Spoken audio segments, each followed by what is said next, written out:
विद्यार्थियों, आज हम आपको प्रथम वर्ष स्नातक कला वर्ग में समाजीकरण के सिद्धांत के अंतर्गत चार्ल्स कुल्ले का सिद्धांत और मिड का सिद्धांत जो है समाजीकरण सिद्धांत के बारे में बताएंगे।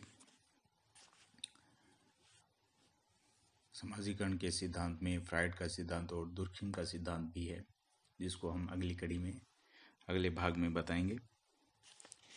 चार्ल्स कुले का सिद्धांत चार्ल्स कुले का समाजीकरण का सिद्धांत जो है, चार्ल्स कुले ने human nature and the social order पुस्तक में आत्मदर्पण दर्शन सिद्धांत के नाम से दिया था। कुले ने आत्मदर्पण दर्शन सिद्धांत को समाज के मध्य संबंधों के आधार पर स्पष्ट किया था। उनका कहना था कि व्यक्ति के स्वयं का विकास उसके समाज के संपर्क में आने पर ही होता है।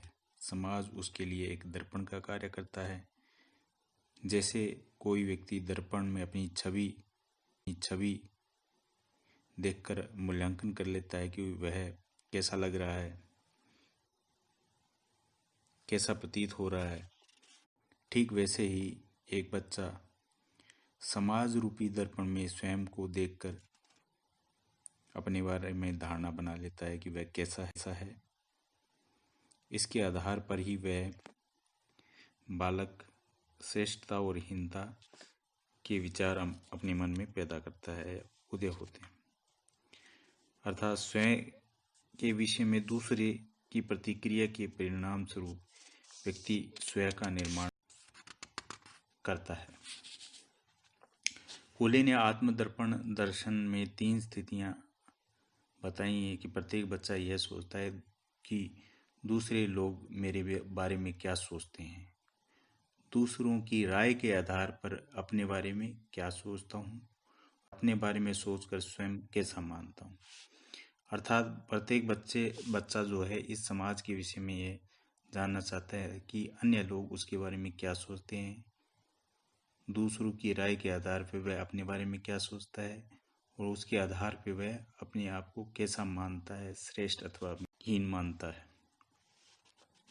इस प्रकार जो ये प्रक्रिया है वह चलती है और व्यक्ति जो है अपने आप को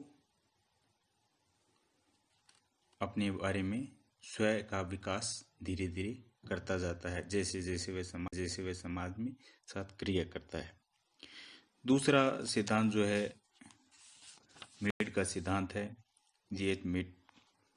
उन्होंने अपनी पुस्तक माइंड, सेल्फ एंड सोसाइटी में समाजीकरण का सिद्धांत दिया है। समाजीकरण के सिद्धांत में मिड ने आत्मचेतना स्वयं की संरचना के आधार हैं जो सामाजिक अंतःक्रिया के कारण उत्पन्न होती है। इस स्वयं के विकास का संबंध मिड का मानना है कि उसकी उत्पत्ति और विकास सामाजिक अनुभवों और क्रिया की प्रक्रिया से होता है। जन्म के समय बालक एक जैविकीय प्राणी मात्र होता है जिसमें बौद्धिक क्षमता नहीं होती। उसकी क्रियाएं उस समय आंतरिक प्रेरणाओं से प्रेरित होती हैं। धीरे धीरे वह संपर्क में आता है और संपर्क के कारण उसमें समझ आ जाती है और लोगों के साथ किस प्रकार का व्यवहार करना है, लोग उससे कैसे व्यवहार करने की अपेक्षा रखते हैं। इस स्थिति में भाषा आवश्यक होती है। भाषा की सहायता से बालक दूसरों की भूमिका, उदाहरण के लिए बच्चा खेल में दूसरों की भूमिका को अपनाता है, स्वयं माता या पिता बनकर गुड़ियों से को प्यार करता है, उनको दूध पिलाने, नहलाने आदि का कार्य करता है। माता पिता उसके साथ जैसा व्यवहार करते हैं वैसा ही व्यवहार वह गुड़ियों के साथ करता है।